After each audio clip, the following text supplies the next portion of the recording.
Join Linwood Jackson every Sunday from 2 p.m. to 3 p.m. for the all-new Linwood Jackson Radio Show on WFAI 1510 AM. Every Sunday, Linwood will tackle the issues close to your heart, from civil rights to politics to community affairs around the first state and the nation. Linwood speaks on the issues facing citizens in our area on a weekly basis, but his show is so much more. Linwood will talk about his passions, such as dancing and traveling the world and helping people broaden their horizons while embracing different cultures. That's the Linwood Jackson Radio Show, every Sunday from 2 p.m. to 3 p.m. on the all-new WFAI 1510 AM.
Hello, everyone, and thanks for joining me today. You're listening to the Linwood Jackson Radio Show on WFAI 1510 AM. I'm your host, Linwood Jackson, and we're going to get started with the show right now. I am asking you to get your pen and paper ready right now, because we're going to be putting a lot of information out there, and you will be wanting to take some notes. I know the phone calls are open. The first thing you want to do is take down the number to the show in case you have any questions for our guest today.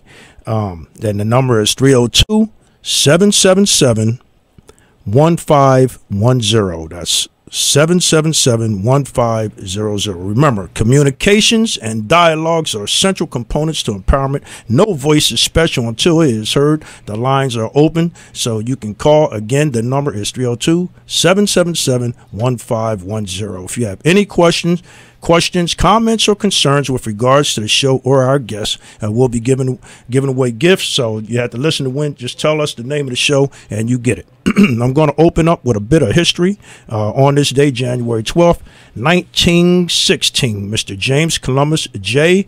McShawn, Hall of Fame jazz and blues pianist and band leader, was born in Mesquite, Oklahoma. McShawn began working as a professional musician in 1931. He moved to Kansas City, Missouri in 1936 and formed the J. McShawn Orchestra.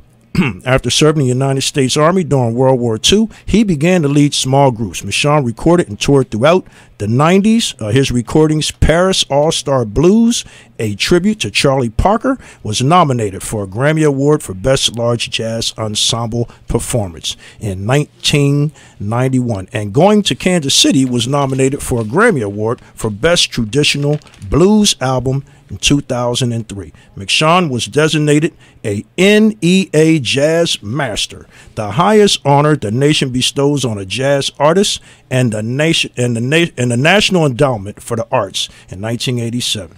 1988, he was inducted into the Blues Hall of Fame, and in 1996 received the Pioneer Award from the Rhythm and Blues Foundation. James Columbus McShawn died December 7th, 2006. I wanted to give you guys a bit of history. Starting off the program, we played a cut by Mr. Tony Smith, Big Cat Tony Smith, who's in the studios today with us with another artist. And we're going to Miss Eunice LaFate, who is a folk artist. Miss Eunice LaFate, world-renowned. Both of these artists here today. So if you got any questions you want to get out, you can give us a call.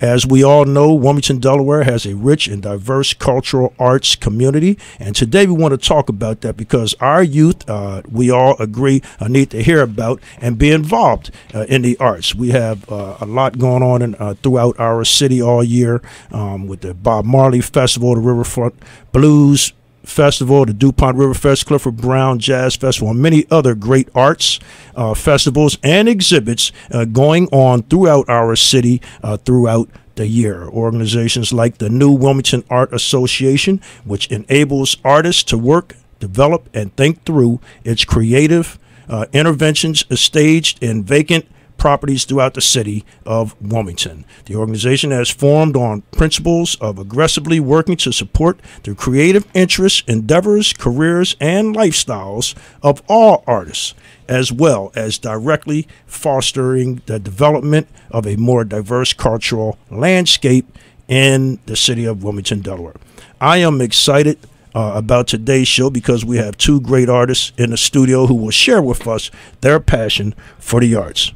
My first guest was born on the island of Jamaica, and her creative vision finds its origins in the colors and tones of the island's people, landscape, and culture.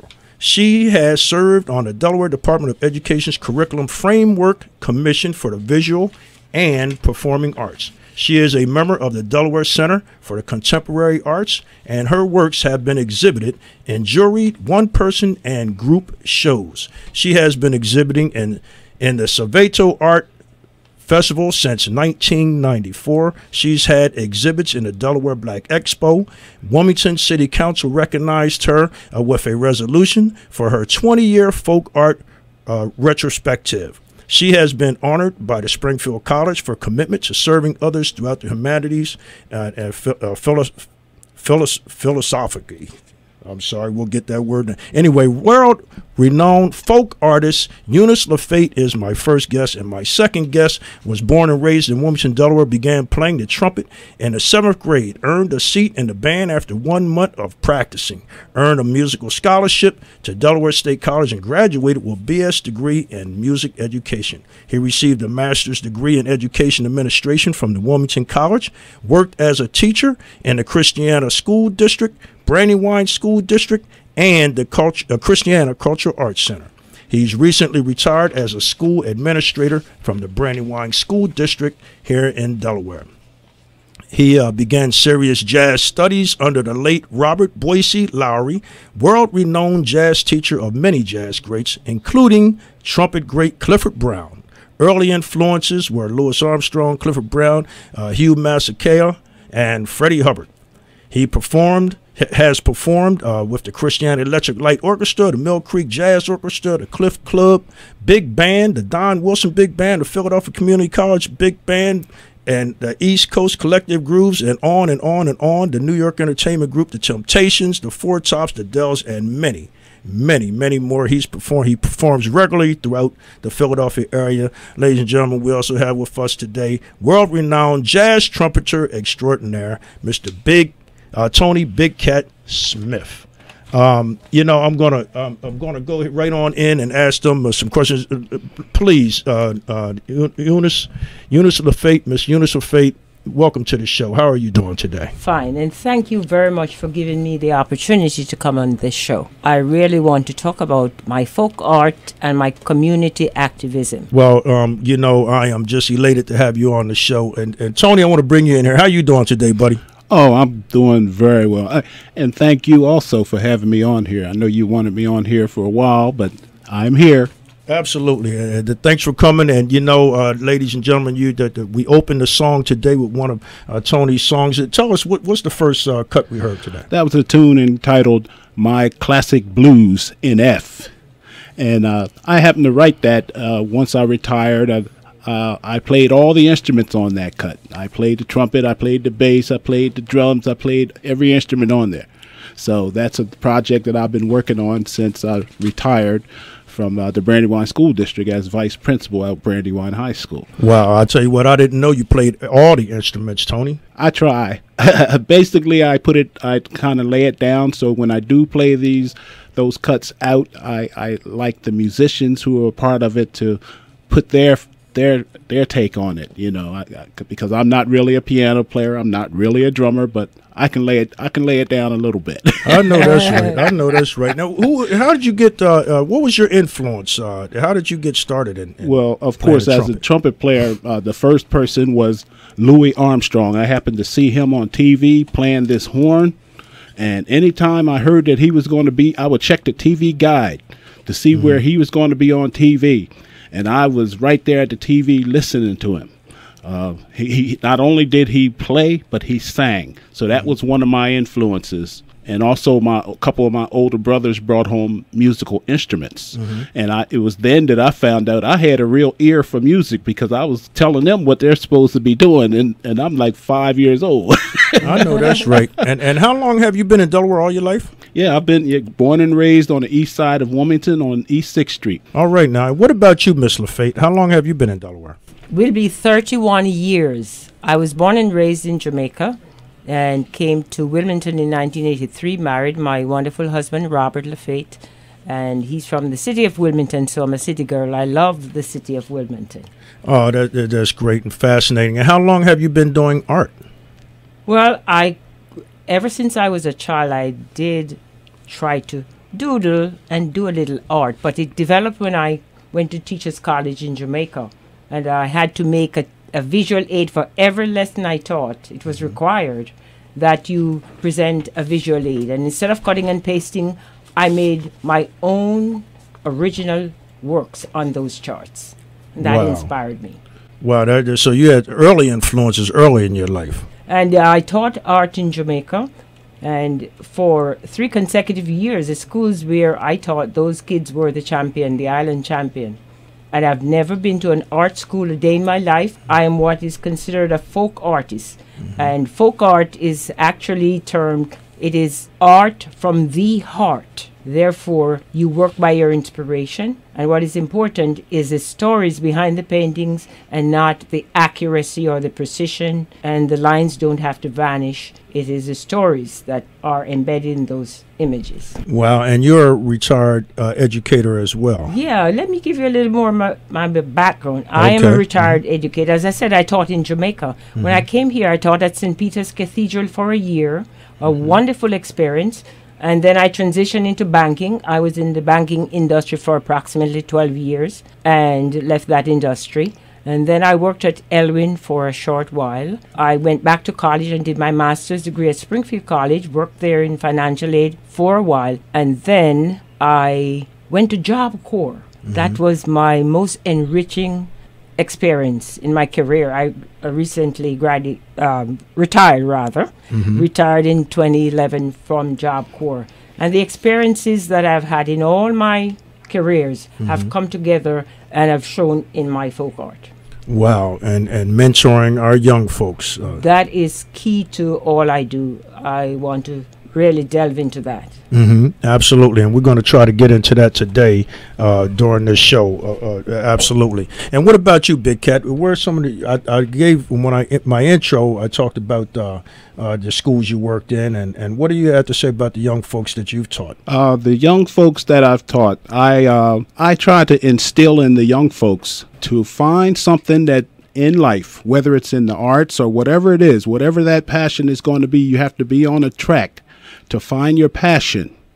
And your passion, you'll know when you've found your passion when you discover there's something that you really, really love to do.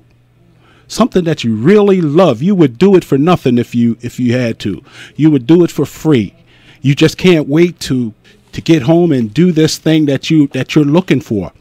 But then the trick is, once you find that passion, you got to figure out a way to get paid for it so you can make some money and make a living on it. Absolutely. And it usually comes to you when, people see that you're doing what you like to do, the passion, and it just shows. And so obviously you end up being pretty good at it. And that's when people want to pay the best people out there. Right. Again, ladies and gentlemen, our lines are open. If you have any questions for Miss Eunice LaFate or Mr. Tony Big Cat Smith, 777-1510. The lines are open. Also, we are online. You can listen to us live. Or you can tell your friends if they can't get us on the radio, they can get us on your computer at www.wfai1510.com. All right, we're going to take a commercial break, and we'll be right back after this message. And this is a Big Cat's Boxing and Marketing Update. Big Cat has teamed up with BYB. Bring your best sportswear and gear. Expanding operation on the East Coast. BYB, keeping it new, hot, and fresh. Big Cat's Boxing and Marketing, helping to build champions. Step up your game. Bring your best boxing gear and apparel. To place an order, call 302-897-7140. And don't forget, bring your best.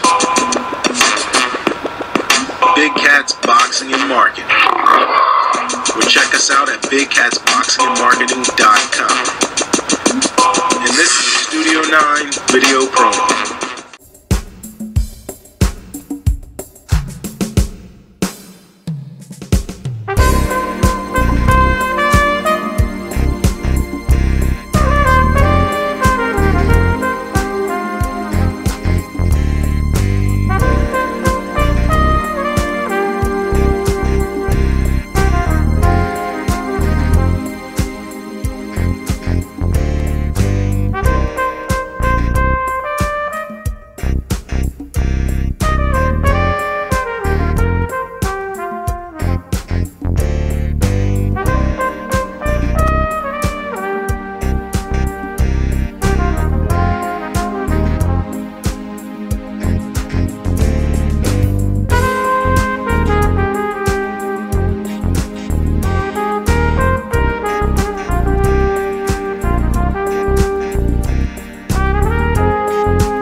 All right, ladies and gentlemen, we're back, and we're talking to world-renowned artist, folk artist, Miss Eunice LaFate, and jazz trumpeter extraordinaire, Mr. Tony Big Cat Smith.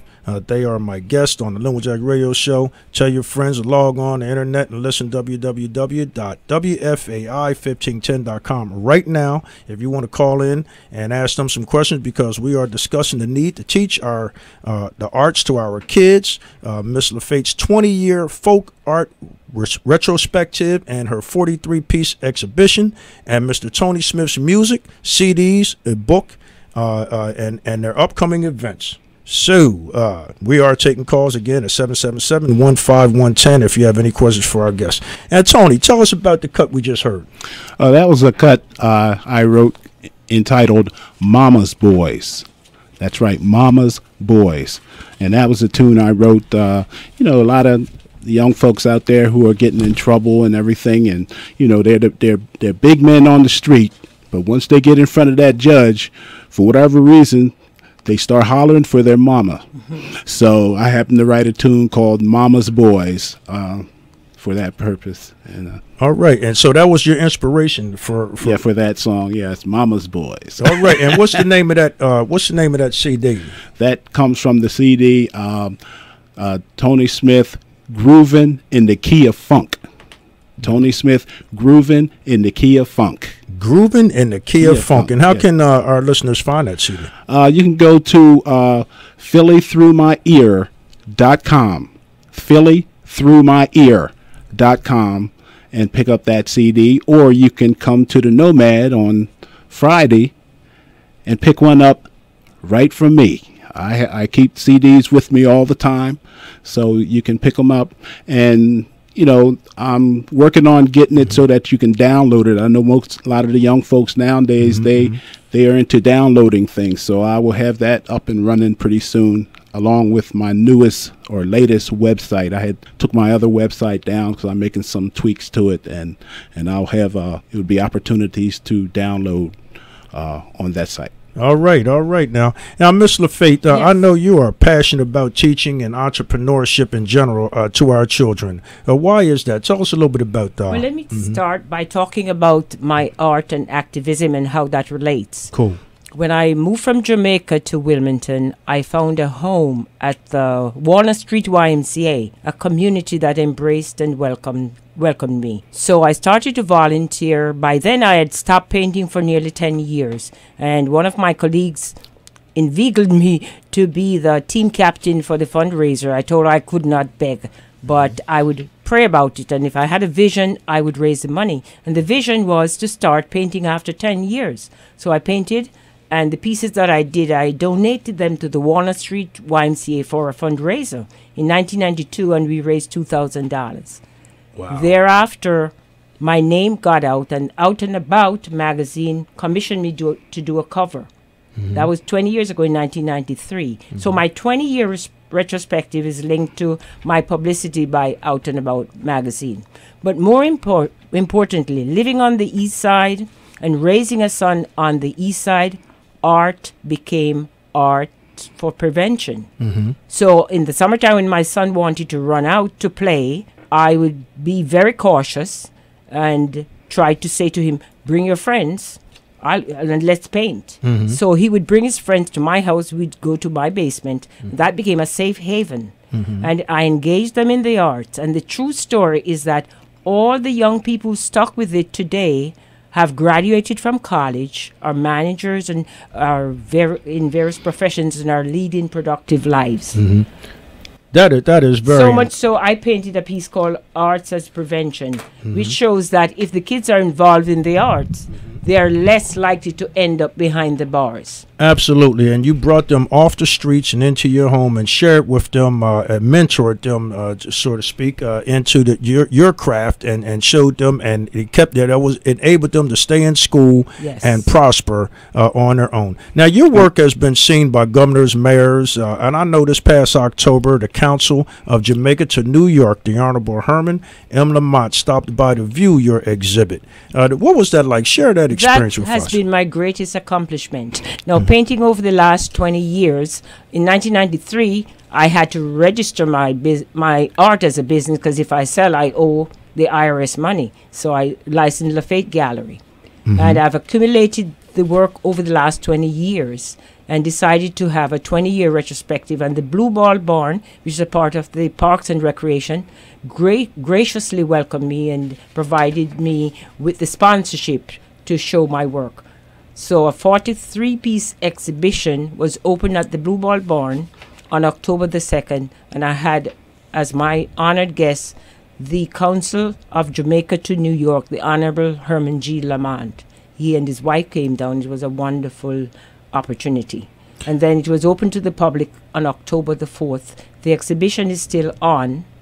But the most intriguing part of that exhibition is that the first Saturday every month I go into the gallery, welcome the community and more so young people for what is called Art Gallery Talk. And yesterday, despite the weather, we had 22 young people from various families who came in, and we had a wonderful time. And I showed them my documentary. So you're doing your Art Gallery Talk every Saturday? The first Saturday every month. The first Saturday of every month. Well, yesterday was the last one. Okay. Because the exhibition comes down on the 31st. Okay, got you. But let me talk a little on the documentary. The documentary was derived from, again, my experience working on the East Side, working with those kids. It's titled Arts as Prevention, 20 years of Arts as Prevention. And two of the young men that I spoke about are in the documentary, and they talk about their experience and how the arts kept them focused. So that documentary will be released to the public in April. I'm going to be showing my work at the Grand Opera. In conjunction with that, I will be releasing my documentary to the public. Wow. And I know you're adamant about collecting art as an investment, like gold, stocks and bonds, etc. I'm glad you mentioned that, Linwood, because unfortunately in Delaware, people don't seem to realize that art is an investment. And that other than the beauty of the art, when you collect an art, like a LaFate piece, that is adding to your estate. And in the early 90s, those people who purchased my art for $100, $150, those pieces are in the high thousands of dollars now. So I encourage people to collect art. I do even offer a payment plan. People can make deposits on my original paintings, and I give up to 6 months for them to pay it off. Because I really want, most of my art are owned by people, more or less Caucasians, and I have no problem with that. Right. But I want people in the black community to own my art as well. Absolutely. We need to appreciate the works that's going on in our community, and that's why we here on the Linwood Jackson Radio Show try to support that and get that out there as much as possible. Now, do you loan your pieces out to offices, schools? Oh, yeah. I have a program called Art for Loan, where offices and restaurants can even select the pieces they would like. And I loan to offices up to 3 years rotatively. And when I need a piece, I can take it and replace it with another piece. So that's a great opportunity for those who cannot afford it. And the loan is free loan. Okay. And how can people get in touch with you? They can go to my website, www.lafategallery.com. And they can browse my website. Also, call me by phone. And that number is area code 302-656-6786. It will answer LaFate Gallery, but my gallery is home-based. It's online and home-based. Okay, so you invite people to your home, to your LaFate Gallery. An appointment. They can come appointment only? Yeah, appointment only. So they get in touch with you, and then you can enter the LaFate Gallery as an additional resource to provide greater access to your paintings, and just contact you, www.lafategallery.com. And a lot of my work is on Facebook, too. I've seen you do have some great work, yes. And if they go out right now to where are you at the up until the 31st, you will be exhibiting at the Blue Ball Barn, which is at 1914 West Park Drive in the Apollo State Park. And that's every day of the week, 7 days a week from... Yes, 9 to 4 p.m. The barn is open. That's the Blue Ball Barn, yes. 1914 West Park Drive. In Alapocas. In Wilmington, Delaware, open 7 days a week, 9 to 4. Get out and discover the artist in you. I'm sure you would... Yesterday it was exciting. The audience came in. They watched my documentary. I walked them through the gallery, through the 43-piece exhibition, explained the work to them, and then we met in a section where we actually sat down and they created their masterpiece and took it home. You mean you're developing artists right there at the gallery? Right there. And my philosophy is that everyone is an artist. Because every piece of art is derived from line, shapes, and colors. So if you can draw lines, draw shapes, and apply color, you're an artist. Everybody's an artist. Everyone is an artist. Even me? You are come to my session. You got to have a hard time with me. I'm going to tell you that right now. But, can you draw lines? I can draw lines. Can you draw shapes? I can look at shapes. And then if you apply some colors, that's art. But you know what, Miss LaFate, I think that the hardest part is making the first step for anything that you want to endeavor. You pick up the pen and put it to paper. You take one step, one foot in front of the other. I'm sure Tony is saying if you take the instrument and put it in your hand to mouth, and that's the hardest part. And once you get going, you feel like you like it, and you try it again and again and again. Find a mentor or somebody that's doing what it is that you were trying to do, and it becomes a lot easier. And I'm sure both of you would say the hard work at your craft every day. Yes. Do you paint every day? No, I'm a winter painter. You couldn't pay me to paint in the summertime. And it has to do with the first year I arrived here, I got a culture shock because the following day was sunny, and I equated sun with warmth. I thought if it's sunny, it must be warm. So I went outside in my Jamaican clothes. What about you, Tony? Your Jamaican clothes, you went out in the wintertime? You were right back in the house, started painting. The sun painting. was there. I dashed back inside. It was pretty exciting. Yeah, that's funny. Tony, get in there, bro. Yeah. I play the trumpet every day. It has become a part of me. I find myself watching TV as I'm playing it. It's just that much a part of me throughout all the years of practicing. And let me commend Miss LaFate for taking the opportunity to bring kids into her home and provide some meaningful art educational experiences for those kids. Thank you. That pays dividends in the long run, because I'm sure, as you said, you had students who went on to college and stuff. That has to make you feel real good. Very proud of them. Yes, absolutely. Yes. I have to commend her as well, and you too, Tony, as well. I know I've performed with you a couple times out in the city, and you brought some young jazz musicians with you and exposed them to the acting thing. Is on the top of my mind here recently, and so both of our guests are world-renowned artists, ladies and gentlemen. I don't if you got any questions, you get them in right now. We're going up on the second half. We're coming up on break, and maybe Tony will take us into the break. And Tony, we have a lot in common. We have a lot in common because a lot of my paintings feature jazz. Oh, great. All right, I'm Tony Smith, and you're listening to the Linwood Jackson Radio Show on WFAI 1510 AM. We'll be right back.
All right, ladies and gentlemen, we're back, and I'm talking to world-renowned artist, folk artist Eunice LaFate and jazz trumpeter extraordinaire Tony Big Cat Smith. They are the guests on No Jazz Radio Show today. Tell your friends to log in and listen live. You can call in at 777-1510. You got any questions, comments, concerns?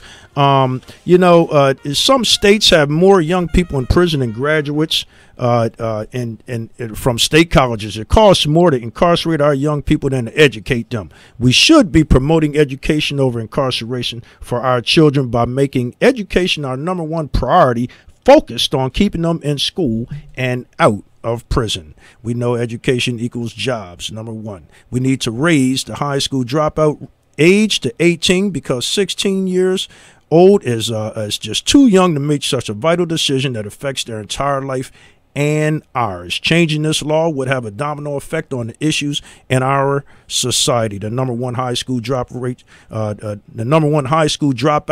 would decrease. College enrollment would increase. Less single-family households because people would be able to get better paying jobs to take care of their families. The prison population would decrease because most of the people in the prison are undereducated. In fact, the only ones benefiting from our children dropping out of school are the ones involved in crime and the prison industry. We need to help our students who are struggling and not let them quit when they are so close to graduating. I believe it is absolutely essential for a successful career, life, and for our nation's growth and security to keep our kids in school from kindergarten to 12 at least, and it gives us a better chance of pushing them through college.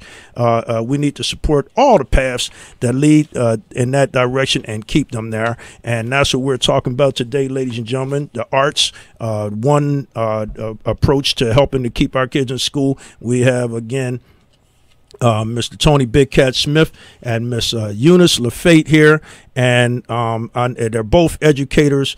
And I just want to ask them, what do you think the arts and would help? Why did they take the arts out of school anyhow? Number one, anybody can answer that. Well, from a budgetary standpoint, but it goes to show that the people who are making those decisions are not serious about education, because our society revolves around arts and culture, and art is actually the pivot of our economy. Mm-hmm. And what do you think, Tony? Yeah, the arts being taken out of school, I mean, that's as far as I'm concerned, because I grew up in a family with 7 other brothers, and we were all pretty much athletes. We played basketball, we played baseball, we played football, but the sports didn't actually work for me. So I had to find something, and I looked to the arts in the school, in the school music programs to help me, and it gave me an identity. So to take out arts from the school is really devastating,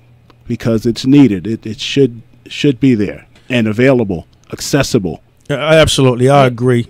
I'm sorry. Matter of fact, when I worked at Job Corps, I incorporated the arts in my teaching, and I found that the students were in tune with the lessons. We had actually a little band. We rapped the subject matter. We put it to music, and every afternoon after lunch we had what we call a rap session. We were learning a certain philosophy, but we were learning it in such a creative way that my exam rates were very high. And right, students absolutely enjoyed learning. Absolutely, I know that's right. We did have a caller. I'm sorry we missed the call. We lost you. I wish you'd call right back, and we'll make sure we get it this time. Tony, who gave you your first trumpet? And also, I know you have a red trumpet. Is that unique? Where'd that come from?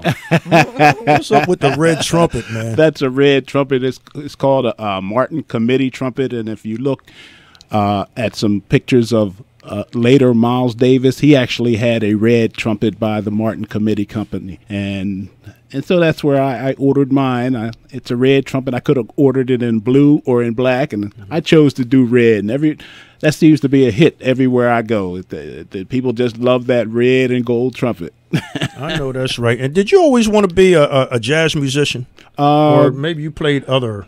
Well, I wanted to be a musician, because I discovered at an early age that I had an ear for music. And like I said, or like you read it earlier, I made it into the band after practicing for 1 month. We had to play this tune called the Belmont. And I played it after 1 month of practicing. And then after that, my brother came home with a record. I took that record and learned every note on that record. It took me a while, and I scratched up the records, but I knew every note on that record. All right, hold on a second, Tony. Let's see if we got our caller. Do we have a caller on the line? Yes, this is Carolyn Leidy. How are you? Carolyn Leidy, I'm fine, thank you. How are you? I'm great. I've been listening to the show. You guys are doing a great job, and you're absolutely right. The importance of art and music in our educational system is paramount, and we seem to have lost sight of that. I host the business talk show that comes on before Linwood's show, and I always talk to our listeners about the fact that you can use your passion to create your job with joblessness rates being so high right now. a lot of people are out of work and can't find work, and I always say you should make your own job. So my question to your guest today would be, did the passion come first, or I know that these are also businesses for you, both of you. I know that I've heard Tony perform at the NAACP event, and you do a fantastic job. Thank you. And also, I'm just now discovering Ms. LaFate and your art. So would it be more that your passion came first and then you started your business, or how did that develop? Yes, Carolyn, I'm glad you raised that subject. I have a program called How to... Both of you. Are you... Okay. Carolyn, you still there? Are you there? I'm here, but I can't really hear. Okay, your Carolyn, radio's up. I said I'm glad you raised that topic because I have a program called The Art of Business, How to Transform Your Hobby into a Business. Oh, fantastic. Yes, and it's a 12-step process, and it is pretty intriguing because your passion comes first. Yes. Yes. Absolutely. I'd love to have you on the show. I would definitely. Linwood will give you my information. Absolutely, Carolyn, lady. And what's the name of your show, Carolyn? I mean, I know, but for our listeners. That's Evolution Strategies. We are a business talk show where we provide tips and techniques for small business owners, helping them get through these tough times. Everything from marketing to finding funding, investors, and so forth. Just a way to help them where they can't necessarily afford to hire a company or consultant to come in and do it, so we provide that information for free. Very good. And you're doing a great job. Lord knows the businesses in our city need all the help that they can get, especially our minority businesses. I know Tony wants to weigh in on that. Yeah, and it was my passion at first. I wanted to play the horn. That's all I wanted to do was play that horn and be able to play it as best I can. It wasn't until I got into the 11th grade that I think the English teacher at my school and the music teacher got together and said, well, we're going to gang up on Tony Smith. We're going to let him know that he can get a scholarship to go to college for playing, for music. And when they told me that, I said, wait a minute, you can go to college for music? They said, being from the city and everything, I looked at scholarships were given only to the athletes. But I'm forever grateful that they sat me down and told me. They said, your grades are excellent. You have a passion for what you're doing, and you can go far with your music. And I could say it paid for my college education. All right, now it doesn't I get want any to better chime than that. in. And Carolyn, I did most of my art while I was working in the banking industry, making big bucks. So I had no need to sell the art. I was just painting for the love of it. Until someone wanted a piece. And then when I decided to sell, I was told, oh, you will owe the IRS. So I took out a business license. I said, okay, then if I owe the IRS, then I can write off my expenses. See, that's wonderful. Yes. My daughter attends DCAD, Delaware College of Art and Design, down here downtown.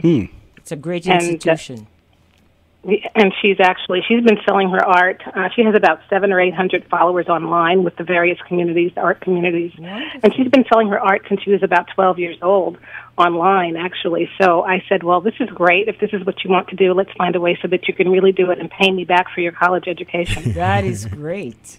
And pay you back for that college education, right, Carol? That's right. That's right. I know you squeezed that one in, didn't you? I was one of the founding members of the Arts College. I'm sorry, Ms. LaFate. I was one of the founding members of that arts college. Oh, really? Yes. Wonderful. And I served on the board for many years. Oh, wonderful. Well, I look forward to meeting you. I don't want to take up the rest of your show, Linwood. You keep doing what you're doing, and we'll all touch base again soon, hopefully. Absolutely. Right. You too, Carolyn. Thanks for calling. Sure. I tell you, ladies and gentlemen, we always try to encourage our kids to work for themselves, to become entrepreneurs and make their money. Why work for somebody else when you can work for yourself? Mr. Fate, do you take your work on the road, your exhibits? Yes, I do shows. I've done a lot of shows in Philadelphia. I used to do the October Gallery Art Fest, and I've done shows outside, like in Lewis. Oh, okay. Up and down the state of Delaware. Yes. Mm-hmm.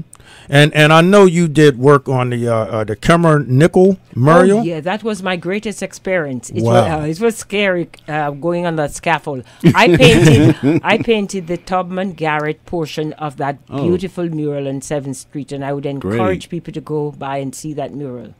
Yes, and you were a member of a team of artists on that project. Yes, is that correct? The Kalmar Nickel mural team. Yes, and that's on, again, ladies and gentlemen, on East 7th Street in Wilmington, Delaware. You can see the Kalmar-Nickel mural and Mrs. LaFate's part of it, which is the Thomas Garrett and Harriet Tubman portion. I also have a painting I did of those two individuals. Wow. Well, it doesn't get any better than that. I know that you worked with, recently, I think you spoke on it already, working with other artists. So you don't have a problem working with other artists. Not at all. I guess you guys exchange information and tips and stuff like that. I love to work with groups. All right, and what's one of your tips that you would give up and coming artists again? Make it your passion. Make it your passion. And learn to appreciate the value of your own work. Because if you don't appreciate the value of your work, then the people who are going to want your work may want to undercut you. All right now, and Tony, you know, where you I know you said something about you're going to be working out in the city at one of the clubs. What was the name of that club now? Well, every Wednesday there's a jam session at the Nomad Jazz Club at 905 Orange Street. So usually if I don't have a gig, that's where you'll find me from 8:30 to 11:30, where musicians can come and sit in and play. Now, did we talk about your book? Oh, yeah, the book called The Waymor, where you get way more than you bargained for. Uh-oh. I now, is this fact or nonfiction? Nonfiction or fiction? It's fiction. It's fiction, but a lot of truth in it. But it's fiction. Okay. And what inspired you to write that book? And I know you're wrote this. Yeah, a co-author along with Will Smith Sr. Yeah, that's Will Smith Jr.'s dad. Will Smith Sr. We wrote the book together. It came out, you know, we're two retired guys. I had just retired that year, and I had been working with him on a few projects, and we used to play pool a lot, and we would sit around and talk about the people who we encountered in our lives and things like that. And so all of a sudden we came up with this bright idea that we were going to do a movie. We didn't know what we were going to do, but, you know, we were just going to do it. Just to keep ourselves occupied. So eventually we started shooting the movie, and we found we didn't have the story all complete and everything, so we decided to put the book out. So we did put the book out. It's called The Waymor. The Waymor, where you get way more than you bargained for. And that's available up at Magi bookstores up there. All right. And we're in good company. We're going to go on a quick break, and we're going to come right back. Miss LaFate will take us out, and we'll be right back. This is Eunice LaFate, and you're listening to the Linwood Jackson Radio Show on WFAI 1510 AM. We'll be right back. The Bright Colored Billboard campaign in the city of Wilmington, promoting a confidential telephone number, 888-1800, to help stop the violence in Wilmington, sincerely needs your help. This anonymous call will not show your name or telephone number, so please be a part of it all. Make the call. To report any information that may solve a violent crime or prevent one, simply call 888-1800. Please help us get the illegal guns off our city streets. Remember, we are all in this together. Help our residents feel safe again in their homes and in their communities. Who will be next? Innocent people are being shot and killed. 888-1800. Please make the call. Sponsored by the King Center. All right, guys, you got it. Make the call. Sponsored by the King Center. I'm going to give a couple of quick shout outs to some of our sponsors. Perks Haircutting Unlimited. Get your service today on your time, your way. The hours operation are Tuesday to Friday, 8:30 to 5, Saturday, 7:30 to 2. Just drop in at 2318 North Jeff Street, Wilmington, Delaware, or call 302-654-9962. Then you have A&W Dixon Catering, a good quality base service provider for any and all occasions. Contact Teresa Dixon for all your catering needs at 302-345-5681. And then we want to give a shout out to Miss Melinda Proctor at Remax Sunvest Realty, located at 5560 Kirkwood Highway in Wilmington, Delaware. You can call Miss Melinda Proctor for all your real estate needs at 302-420-9510. 826. Once again, we're talking to Mr. Tony Smith and my favorite artist of all time, folk artist, Miss LaFate, and you can contact her at www.lafategallery.com. And we want to give some closing remarks. You have any closing remarks, Miss LaFate? Most definitely. Next weekend, Friday, Saturday, there will be the Raising Kings Conference, and it's designed to foster success among young boys and men of color. It's going to be at the P.S. DuPont Middle School at 701 West 34th Street in Wilmington from Friday 12:30 to 2:30 and on Saturday from 8 to 6 p.m. And I'll be there with all my art that show men working positively with kids. Absolutely. We want to make sure we get out there and check that out. We need all the mentors we can get. Tony, you got any closing remarks, buddy? Yes. On Friday, January 17th, I'll have a trio at the Nomad at 905 Orange Street, 9:30 to 12:30. Also on Tuesday, I'll be at the World Cafe Live, 3025 Walnut Street in Philly from 7 p.m. to 11. And please, take a young person, take them by the hand, and take them to go hear some live music. They just may be inspired. Some live music or some art. I know that's right. I know they will be inspired. Once again, guys and gals, the arts will keep our children, and I'm going to borrow a phrase from Miss LaFate, at promise and not at risk. Say it again. The arts will keep our children at promise. How about you say it better not to say it? The arts will keep our children at promise and not at risk. That's right, and we want to keep them in school, invested in education, because it's what's going to save our nation and our people. Staying in school is the utmost priority, and that's why we want to. And we talk so much all the time about raising the high school dropout rate. We can't get them in college if we can't keep them through high school, for Pete's sake. So we definitely encourage education over incarceration. And once again, you guys have been listening to the Linwood Jackson Radio Show every Sunday from 2 to 3. So tune in and listen in, and we're going to try to get the information out to you as best as we can. Today, I have to give thanks to my guests for coming out. And I know it's cold out there. You guys, I just appreciate you coming out and sharing your experiences. I want to thank Miss Rosa Laws from the African American History Chat on Facebook for the bit of history that we used at the top of the show.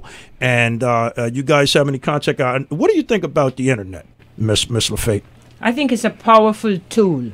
And are you on it? Oh, I'm most definitely. I'm on Facebook. I am addicted to Facebook in terms of I take up issues. I am a political junkie, and I admit that. And I deal with the issues, and I speak through the art. So a picture is worth 1,000 words. And when I'm making my comments, I put one of my pieces out there, and I'm getting so many likes. It's amazing. So make sure you check out Miss Eunice LaFate on Facebook, amongst other places. I know Tony Big Cat Smith is out there too. What do you think about the internet and how it pertains to the arts, Tony? Oh, it's great. I'm on Facebook under Tony Smith, and the two pictures I have up there is a sculpture of Clifford Brown, and as my profile, I have some kids looking at his bio at the base of the statue, and that says that's a very powerful picture, in my opinion. It is a powerful picture, and that's what we're talking about. You're also on YouTube, and we didn't have time to talk about it today, but I'm gonna go ahead and squeeze it in there. Of Tony Big Cat Smith on YouTube, playing the trumpet and doing a Rubik's Cube at the same time. It was miraculous in my mind. I've never seen anything like it. Well, I think we got a couple of minutes. Maybe you can talk about that for a second. Okay, that's on YouTube under Amazing Musician Solves Rubik's Cube. What I did was I can circular breathe. I can hold a note as I'm playing and hold it forever and ever. And the trick is that I'm actually breathing while I'm playing. So people think I'm holding my breath for a real long time, but I mastered that, and I actually propped it on a pillow, and I can also solve the Rubik's Cube, so I did them both at the same time. Check it out on YouTube. It don't get no better. And once again, I'm Linwood Jackson, host of the Linwood Jackson Radio Show. You can find me on Facebook, Twitter, YouTube, and my website, Linwood Jackson Radio Show, www.com. All right, ladies and gentlemen, we'll be back next week, same time, 2 o'clock to 3 o'clock. Be sure you check in. We'll have, and you know, the guests I had today, obviously you can tell I need an hour with each of them. I need a 2-hour show. I'm working on that. But WFAI 1510 AM.